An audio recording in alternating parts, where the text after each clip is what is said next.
Hello, all. For today's Bible reading, let us refer to Beatitudes of the Bible.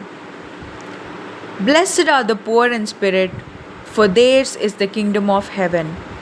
The poor in spirit are those who recognize their need for God. It is a humility that admits we can't do it all on our own. It's the first step in entering God's kingdom, not in pride or self sufficiency, but in acknowledging our dependence on Him. Blessed are those who mourn, for they will be comforted. Mourning doesn't just refer to the loss of a loved one, though that is part of it. It also speaks to mourning over the brokenness in our world, our own sin, injustice, pain, and suffering. Jesus promises comfort not by dismissing our pain, but by walking with us through it.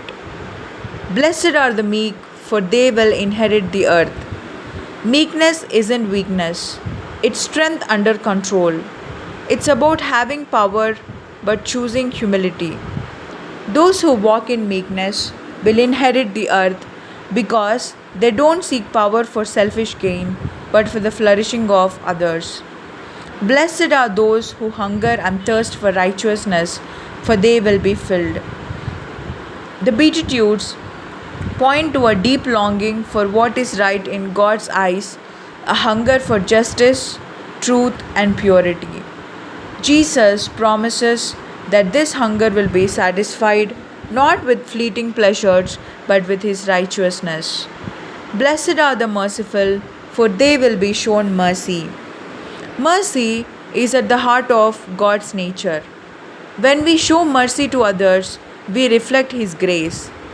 Jesus teaches us that when we extend mercy, we align ourselves with His character, and in turn, we too will receive mercy. Blessed are the poor in heart, for they will see God.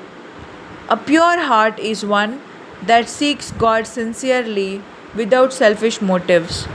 It is a heart that desires to love and serve God above all else.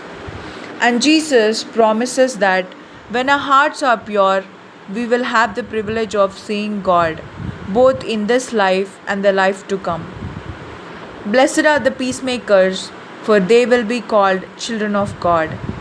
Peacemakers are those who actively work to bring reconciliation, whether it's between individuals or between people and God.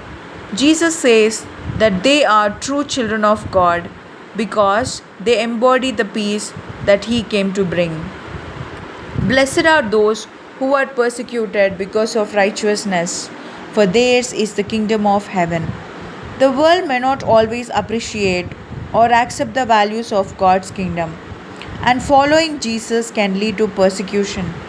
But Jesus assures us that when we stand for righteousness, we are part of a kingdom that can never be shaken.